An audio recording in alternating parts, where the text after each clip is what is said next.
making of a DM. Knowing what you don't want is more important than what you do want. So with that said, let's get started. I'm more Kevin's DM.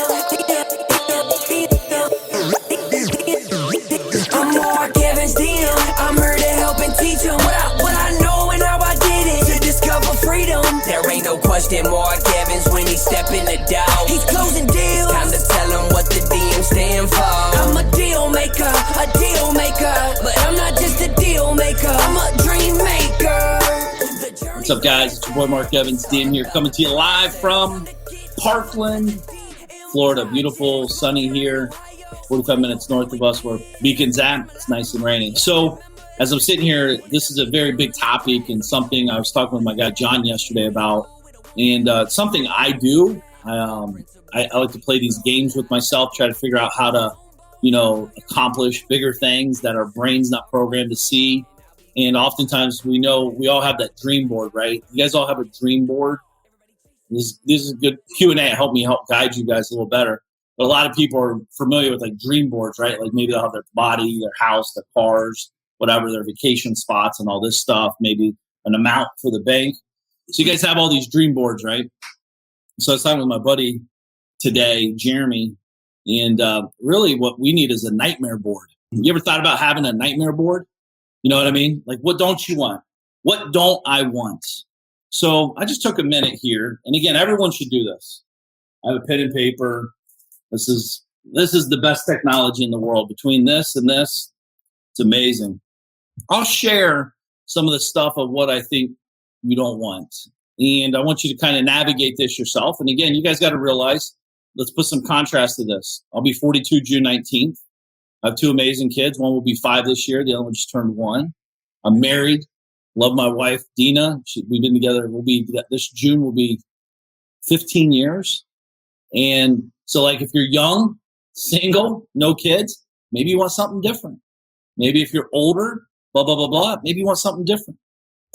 But let me share with you what's on my nightmare board. I do not want a big, clunky business. See, a lot of you are trying to build a business. Have you ever asked yourself, are you building it the right way? Are you building it the way that will serve you? Joe Polish has some terminology on this. He calls it an elf business or a half business. And what it means is elf is easy, lucrative, and fun. On the half business, it's hard, annoying, lame, and frustrating. These are choices, by the way, that we make as we're building and developing a company. So I want elf businesses. Most of my businesses are elf. I have one right now. It's kind of a half business, hard. It's not even hard. It's just annoying, lame, and frustrating. It's not hard. It's just blah. And it's something I started a long time ago. And it's just like, it is what it is. So we look at that in there. So here's another one. I don't want to be just getting by. I don't want to just be getting by in life. I always remember going to meetings and, I'm not judging it. I'm just telling you stories, true stories. I'd go to these networking events or masterminds and I meet people that's been in the business for 20, 25 years in the same industry, let's say real estate, and they have the same problems I have. I don't understand that. How can you be in the game 25 years when I was only in the game 2 years and you still have the same problem? So to me, that just shows that they're just getting by and they build a half business. I want to build something I can sell in 10 years.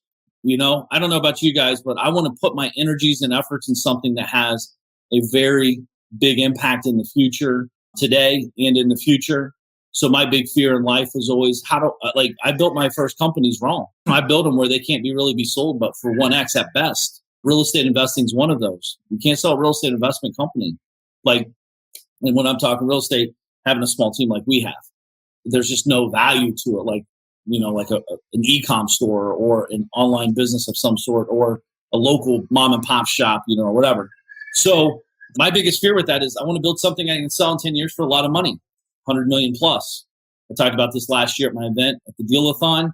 And the reason is because my big thing is you're going to wake up 10 years from now. Heavens forbid, right? We don't, but that's the goal. I want to have something that I can sell for real money. I'm not talking Mickey Mouse dollars. I'm talking real money.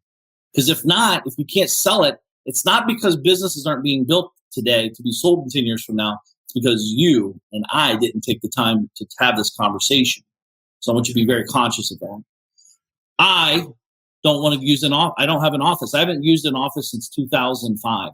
I was one of the first virtual people you guys would ever know. I promise you, many of the guys online have copied me and offline. If they're not selling anything virtual, it wasn't even called virtual back then. It's called remote. So, and then I came out with the book in 2007 called Virtual Investing Made Easy. But like, I don't want an office. And I can't tell you how many people still fight this. I don't go to offices. I don't go to title companies.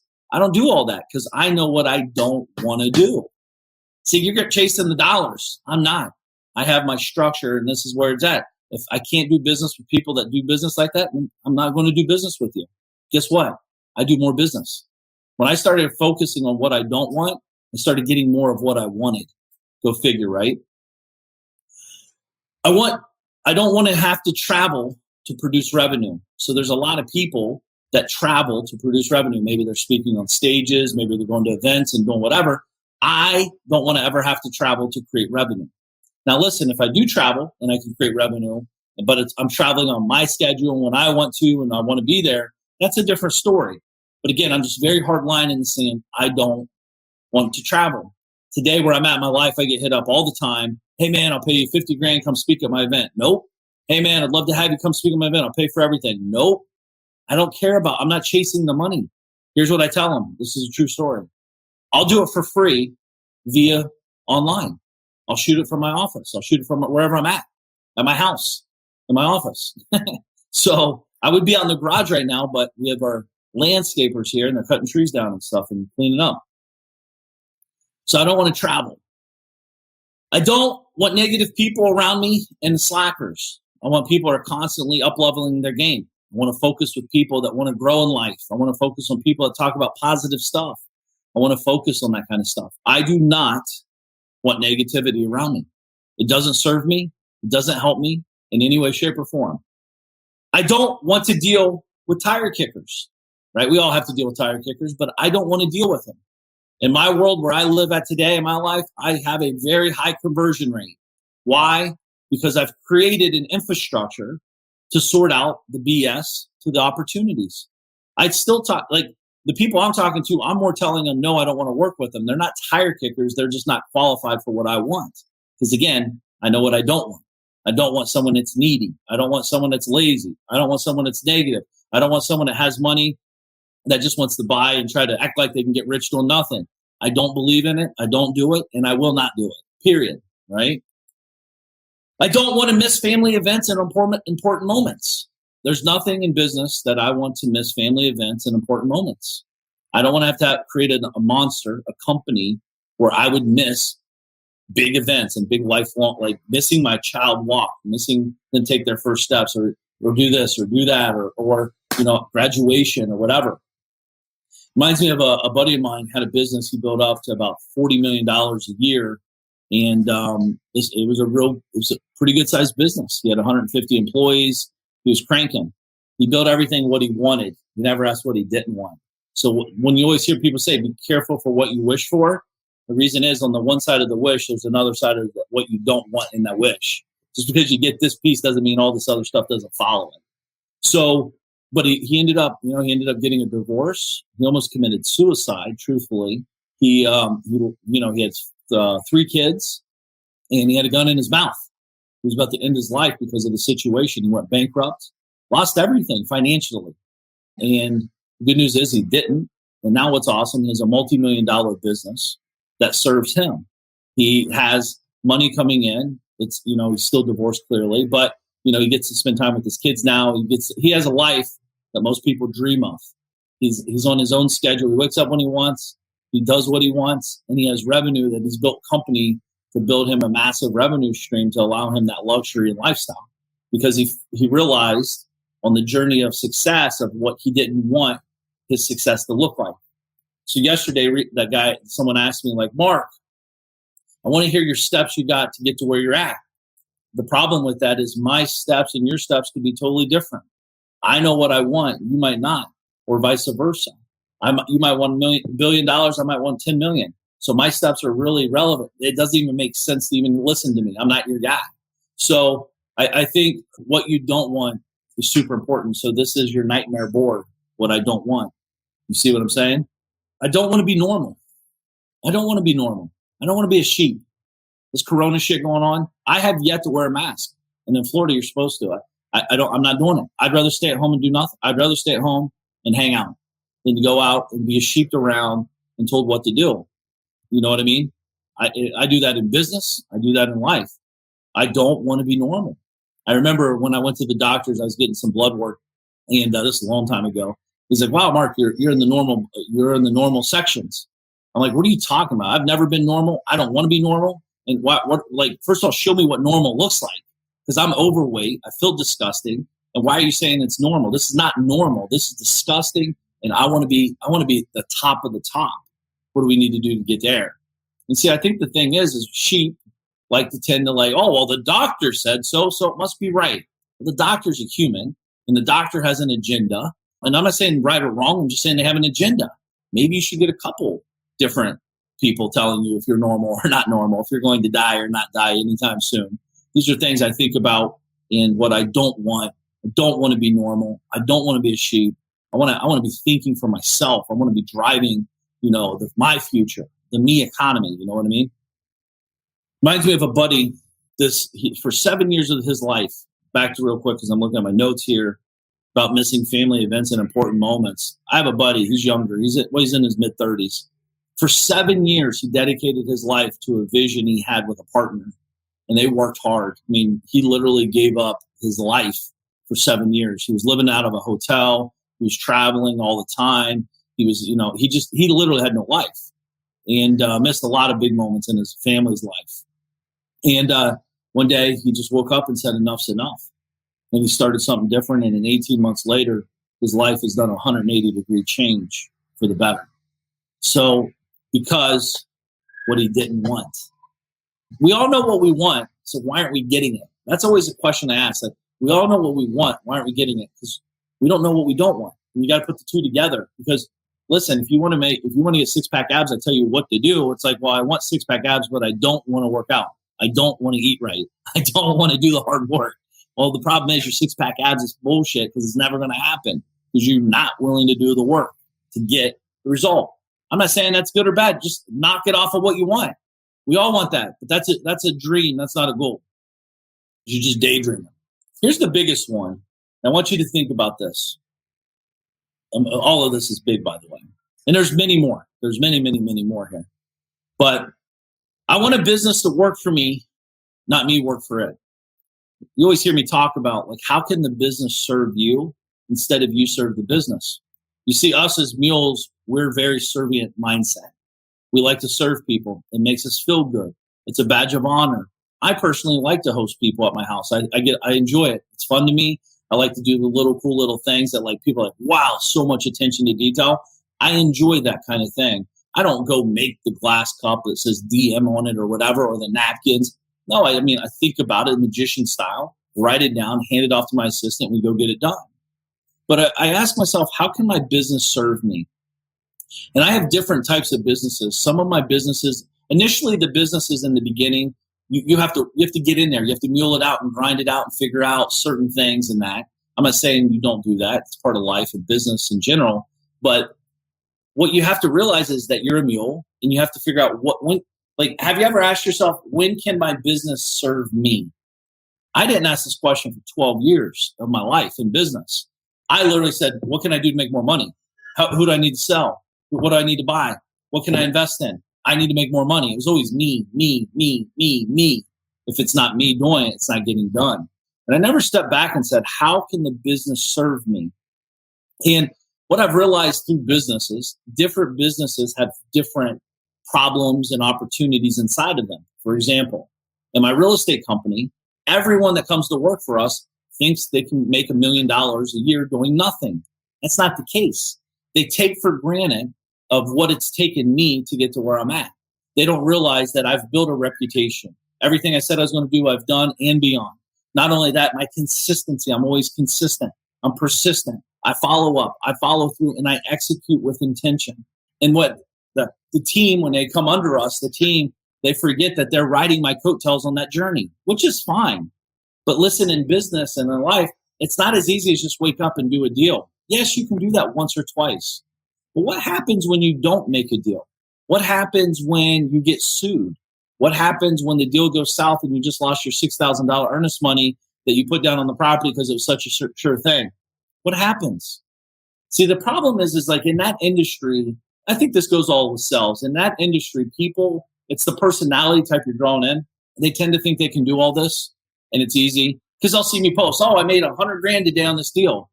Yeah, but what about the 72 months prior that we barely scraped by? See, we forget that story. We forget that. We forget all that stuff because we're so focused on now, right? And that's a problem in that industry. It's a very big problem. And if you're in that sales world, you know exactly what I'm talking about. Your assistant wants to be the billionaire. Your sales guys are going to be trillionaires. They know everything. But yet they don't have the balls to spend $1 on marketing. They have a relationship because of you, because of your brand and your business. It sucks, but it's part of that nature of that beast. And not only that, I've never looked at that as competition. I've looked at it as collaboration. I want to do deals with them, but guess what? No one ever lasts because, again, they're taking for granted of what we do as a business owner. It's hard. It's big decision making. And more importantly, what we're talking about today is I know what I don't want. I don't want people that are looking for a way out. I want to work with people that want to work and look to build a future, build a business with a team. That's what I want. That's what I am about. So that's one side of it. And then I have other companies at the end of the day, like literally they're the most hands-off, passive can be, income streams in the six figures at a high six figures a month level. So you sit there and think like, I could make this, fighting this and getting punched in the face and screaming and fighting and clawing and yelling, or I can shift my energy and efforts over here and build something that's sellable, scalable, produces great revenue. It's easy, lucrative, and fun. It's passive. It's active. Right? See what I mean? But it all starts with what I don't want. And writing this down is very important. As I think about everyone I know in business, it's critical. As Beacon has on here, it's your nightmare board. What are some things you don't want? I'd love to ask you guys. If you have any deeper questions on this, I'd love to talk about this. But what don't you want? What aren't you willing to trade for to get X? You understand the problem in this is when your dream board's up there, like we talked about this yesterday, I believe, I have a bunch of them. But again, it doesn't matter for you. It's a stupid question. Here's why. Whatever I say, it doesn't matter because it's what I want. It's what I'm good at. Unique abilities, core abilities, what I don't want, what I want. You guys, what I've realized is we ask questions because we don't know what questions to ask. So I'm not beating you up on this. It's like the question doesn't serve you. What if I said I sold dildos? That's my most passive business.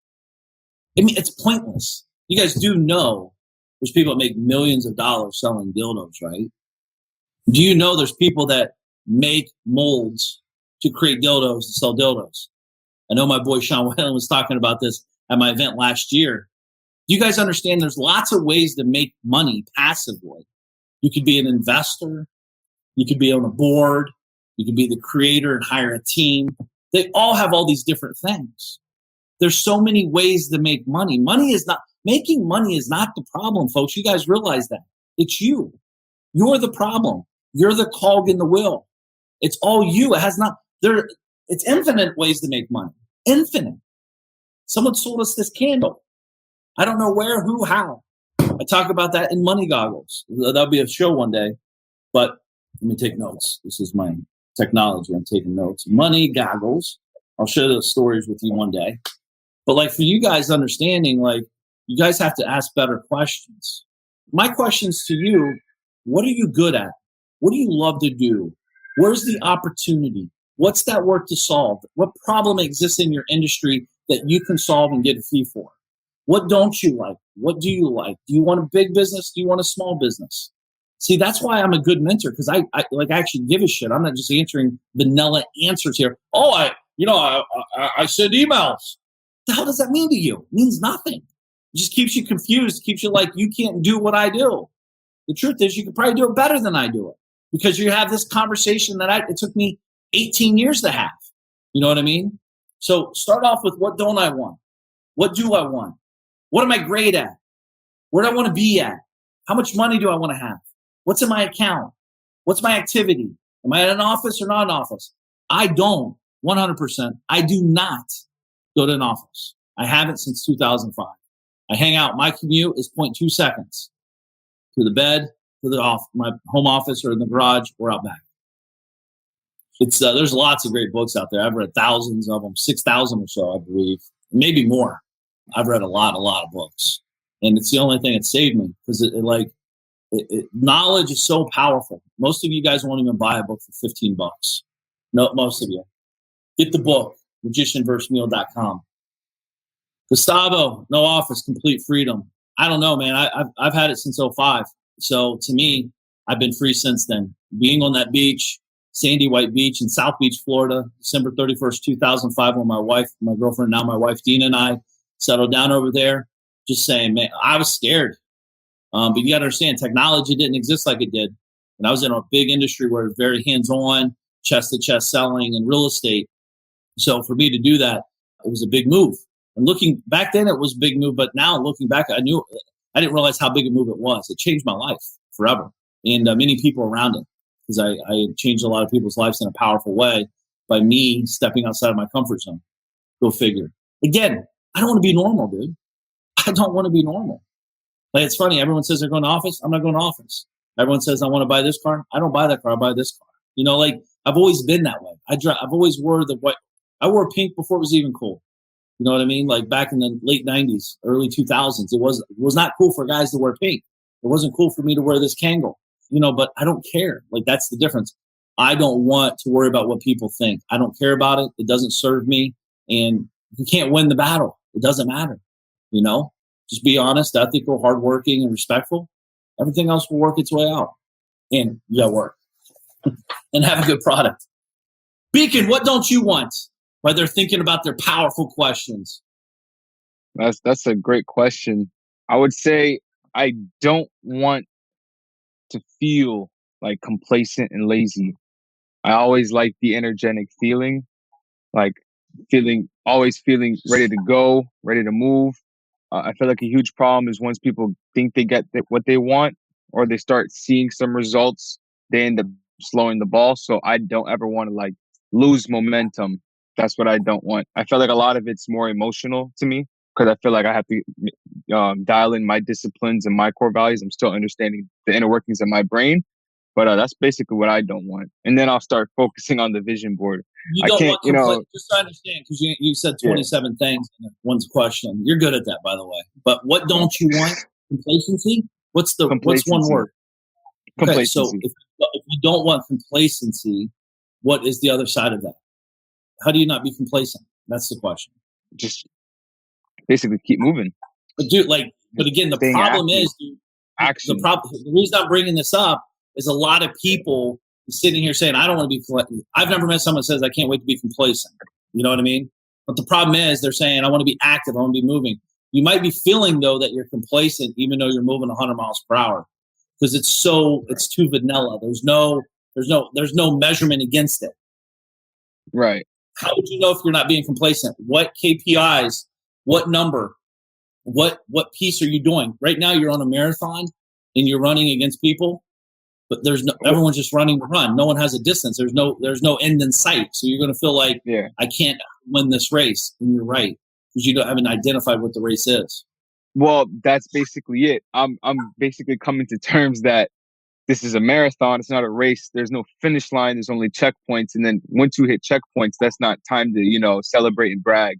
I feel like finish line is called death. Finish line is death. Death. Right. Well, yeah. Yeah. Sheesh. Yeah. So, I mean, I think that's just from my background from 8 years in band. The biggest thing that has been beaten into me is hurry up and wait. When it comes to preparing for an ensemble, like we're about to perform or something, we show up like an hour, 2 hours, and just wait. Like when it comes to practicing, we practice and then we just wait.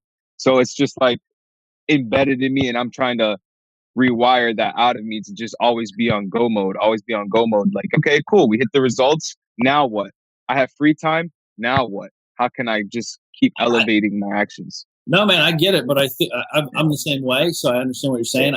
And everyone else here that's pursuing something bigger in life always feels like we're not doing enough. We're always anxious and all that. But you got to have some checkpoints in there to give you some sanity in this moment. You got to say, hey, if I can get 72 videos done this month and, get X, Y, Z amount of viewers, I'm getting closer. Because if not, man, you're always going to be living in misery. You could have $1 trillion in the bank and feel like the biggest loser. This is what I talked about. That guy recently sold a company for $2.5 billion to Microsoft. Right. He's like super depressed. It's a bad moment for him because he feels like I need to do more. I need to do more. You don't just wake up and take this out of you. This is something people don't talk about professional athletes.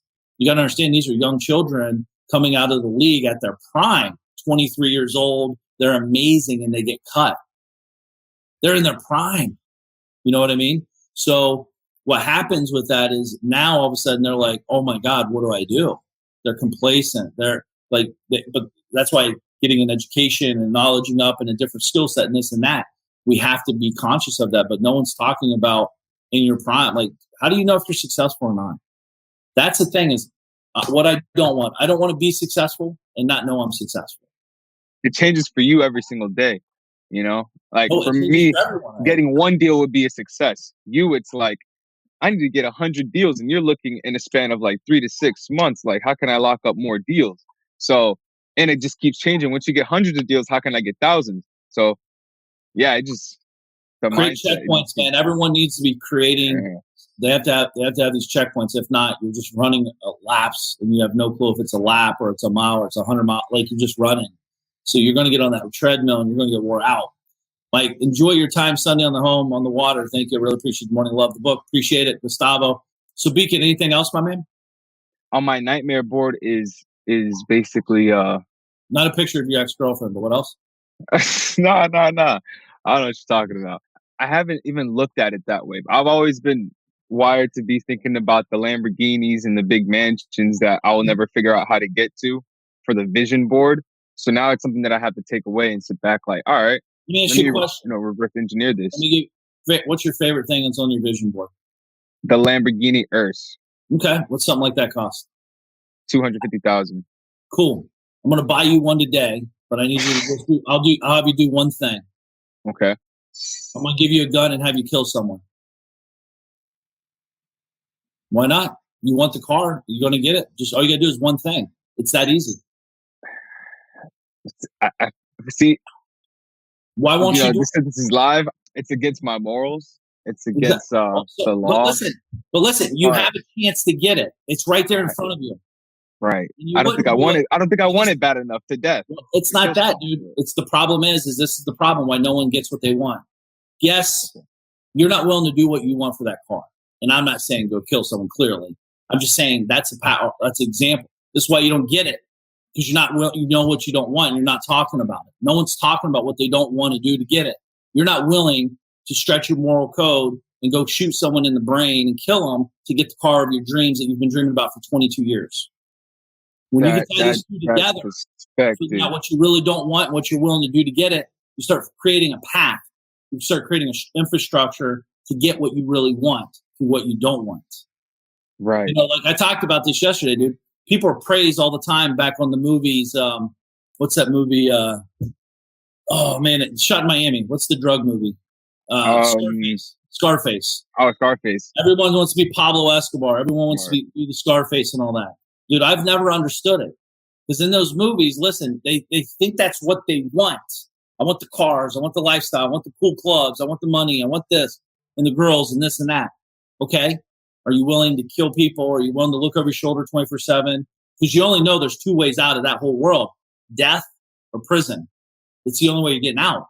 And the death won't be a good death. It's going to be a very miserable death and all that, right? So they're saying, I want this. That's how moral compasses get adjusted through the process because they don't know what they want. And not only that, you said, Mark, you see it a little different. I do, because I'm asking a question. How can the business serve me, not me serve the business? It's easy to do one deal. It's easy to do 10 deals. But once this thing starts scaling, I can't serve it anymore. It's got to start serving me. That takes a different mindset shift where I got to start hiring people, looking at things differently, and start developing me to become a better leader, a better organizer, a better visionary. You know what I mean? Right. Wow. Now I'm about to get off this live and start writing down like what are some things I might low key kill somebody for. Exactly. No, but like to death, and that's the thing I'm trying to get past. You know, like especially like with coronavirus and people just getting free money. I'm not getting any free money, but I'm talking about, people getting free money and jobs laying people off, and it's okay to just stay and relax. Like, there's the cliche people that are like, oh, this is the perfect time to take advantage and move forward and hop on that new skill you want to learn. But like a lot of those people are just BSing, and then there's majority of the people who are just sitting back, just like waiting for jobs to be open. And then there's the select few that obviously are pushing the initiative. It doesn't matter if it's rain, snow, sleet, hail, things are on So fire. what are we like, talking about? What's the so point like of so like what would you do? Do you meditate? Like, how do you get so me economy so focused on me that it doesn't matter if there's a hurricane going through? Like, you're always focused on your objectives. Like when like family wants to invite you to something or things of that nature. Like, how do you just get so narrowed in? I know what I don't want and I know what I want. That's how. Like, dude, Right. There's a hurricane. What do I do? Like, I can't change the hurricane. Right. I can't change stupid ass people. They getting free money doing the wrong thing. I can't do anything about the government. I can't do anything about getting invited to an event.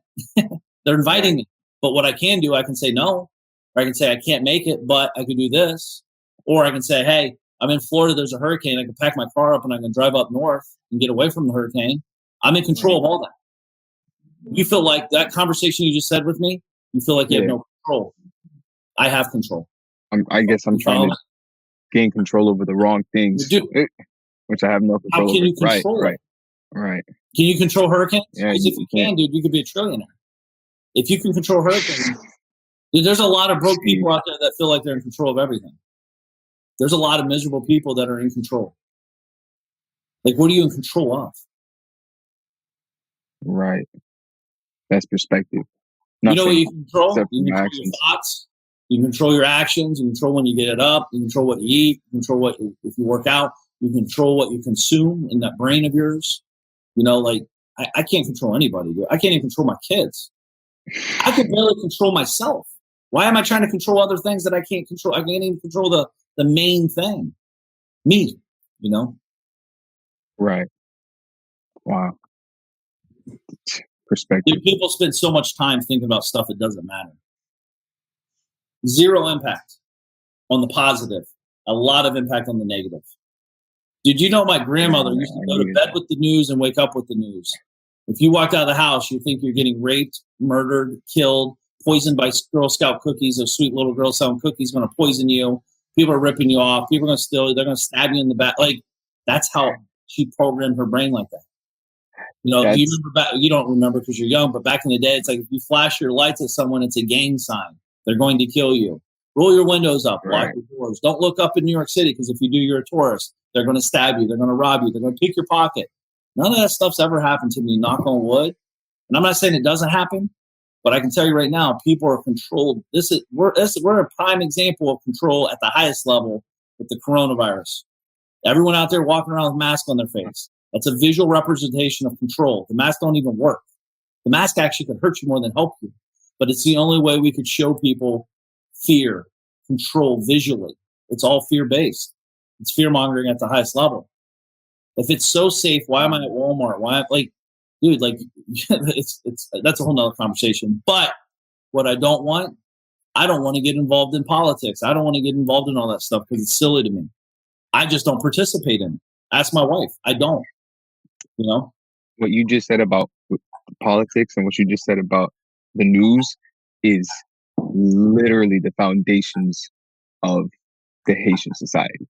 No, this is what I live with and breathe with. But again, you gotta understand. It's like I'm learning to keep it out. But yeah, you gotta understand why though, dude. Like it's a rough economy over there. You know that. So they're fear-based. That's how they're controlled over there. That's why they get controlled. That's why it's so corrupt. Control people, you know? Yeah.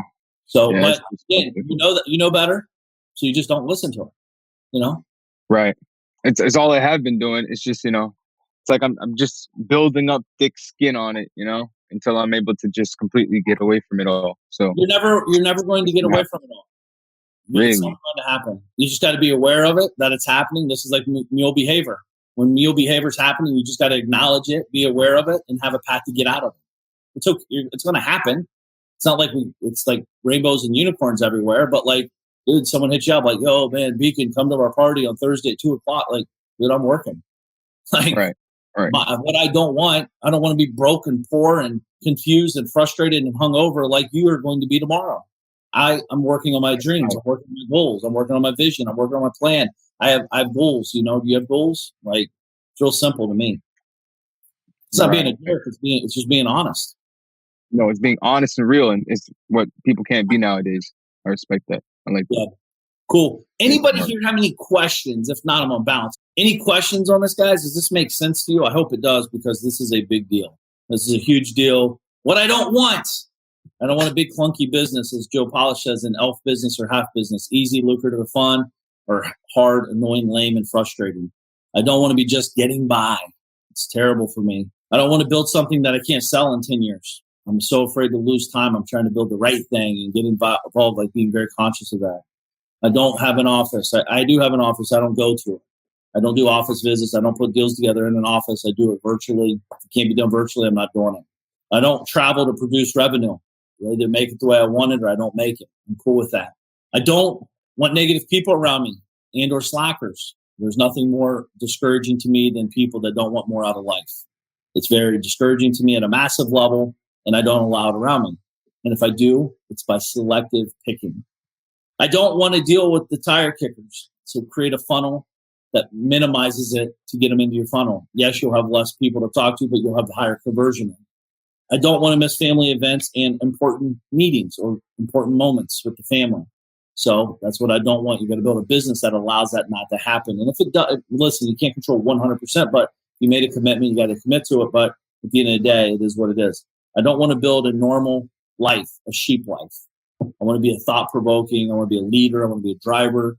I want more out of life. And not only that, I want a business to work for me, not me work for it. I want the business to serve me, not me serve the business. And that's what we're talking about here today. Cool, guys. Hey, so I appreciate you being here. Make sure to get over to the making of a DM, deal maker or dream maker if you're my mom. And check out Magician vs. Mule. If you guys got the book, I appreciate it. Thank you so much. I got some cool stuff where we're going. Make sure you're signed up over at Magician vs. Mule, because we got some cool gifts we'll be giving out here soon as well. Plus, I have the new audio version coming out, which is exciting. And we'll be sharing some cool stuff over there. Magician Moments. We're talking about this stuff more in depth. Make sure to check it out over at magicianvsmule.com. I appreciate you guys being here, thinking about you guys. Hope you have an amazing weekend. Maybe on Sunday, if you follow me over on Instagram at Mark Evans DM, you'll see what I got going on over there this weekend. It's going to be pretty spectacular. So I hope you get to watch me. Check me out. Give me a shout out. Thinking about you guys. Feel free to share this video if it made an impact in you. I'm thinking about you guys. Have a great day. Appreciate you. Peace. I'm Mark Evans DM. I'm here to help and teach them what I know and how I did it to discover freedom. There ain't no question Mark Evans when he step in the door. He's closing deals. It's time to tell him what the DM stand for. I'm a deal maker, but I'm not just a deal maker. I'm a dream maker. The journey's where it's at. It's all about the process. It's time to get over to the DM project. From a small town in Ohio, so I know how it is. And I come from a lot of money. I remember as a kid, wanted to make 100 racks. Didn't see no one making more than that. Graduated high school with a 1.8. They should've held me back. I hope my principals and teachers are alive just to witness this. I'm my own boss. I'm out here running 2-8-figure businesses. I can walk away from it all and I'll be good, but I've been called to help people just like y'all learn the game. It's time to ball. Everybody chasing the money, but I'm not chasing the money. I'm out here chasing the purpose. Yo, I've been working my whole life. What got us where we at isn't gonna get us where we wanna go. So it's time to push, time to learn, time to grow. I'm Mark Evans DM. I'm here to help and teach them what I know and how I did it to discover freedom. There ain't ain't no question Mark Evans when he step in the door. He's closing deals. It's time to tell him what the DM stand for. I'm a deal maker, but I'm not just a deal maker. I'm a